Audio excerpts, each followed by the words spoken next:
যুগটা কত খারাপ হয়ে গেছে একবার চিন্তা করেন।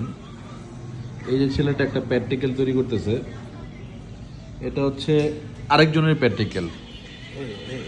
হ্যাঁ, আরেকজনের প্র্যাকটিক্যাল। তো যার প্র্যাকটিক্যাল সেই ছেলের বাবা, মানে কোন যুগে বসবাস করি, সেই ছেলের বাবা এই প্র্যাকটিক্যালটা তারা দিচ্ছে করার জন্য। তো যাই হোক, পরীক্ষা দিবে ছেলে, কিন্তু প্র্যাকটিক্যাল করতেছে আরেকজন। তার মধ্যে হেল্প করতেছে বাবা ছেলেকে আরেকজনকে দিয়ে প্র্যাকটিক্যাল করে। যদি পরীক্ষার সময় একটা বাবা ছেলেকে এমন সাপোর্ট দেয়, তাহলে কীভাবে সম্ভব? ওই ছেলের ভবিষ্যতে কি হবে তা ওই ছেলের বাবা আর ওই ছেলেই জানে। যে ছেলে নিজের প্র্যাকটিক্যাল নিজে তৈরি করতে পারে না, তার বাবার প্রয়োজন তাকে পড়ালেখার থেকে হয় নিজেরটা নিজে করো, নাহলে অন্য কিছু করো। সেইখানে বাবা আরেকজনে দিয়া প্র্যাকটিক্যালটা করে দিচ্ছে। আমার কাছে এই জিনিসটা খুব অবাক লাগছে। আপনাদের কাছে কেমন লাগছে কমেন্টসে জানাবেন। এটা কিন্তু কালকে জমা হবে, যার কারণে আমাদের বিসিএস প্রার্থী খুব তাড়াতাড়ি করে দিচ্ছে। কিসের বিনিময় করলো ভাই এটা?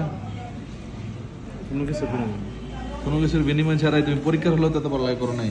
তুমি এখন যে মনোযোগ দিয়ে পড়ালেখা করতেছো, সকালে আইসা দোকানটা খুইলাই, বই খাতা মেইলা, তুমি এতগুলা লেখা লেখছো, সবগুলো প্র্যাকটিক্যাল তুমি করতেছো না? তাহলে কয়টা? ওই করতেছে, ওর এতগুলা করতে পারতেছে না দেখে করতেছে কিছু। এই জন্য অর্ধেকে বেশি তোমার দিয়েছে, দুদিন লাগছে না? অর্ধেকে বেশি না, অর্ধেকে বেশি। তুমি তো কালকে করলা, এর আগের দিন করলা, প্লাস আজকেও করতেছো, তাই না?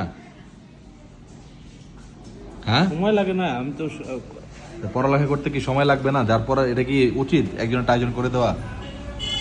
তোমার মধ্যে কি বলো? তুমি তো পরীক্ষা দিছো একটা সময়, এটা কি উচিত যে আমার প্র্যাকটিক্যাল তুমি করে দিবে, তোমার প্র্যাকটিক্যাল আয়োজন করে দিবো, আমি ঘুরবো ফিরে বেড়াবো? এটা উচিত না? না, ঘোরাফেরা এটা কি এক ধরনের ফাঁকি না? এটা পড়া ফাঁকি না? এতগুলো কম সময়ের মধ্যে করা তো সম্ভব না।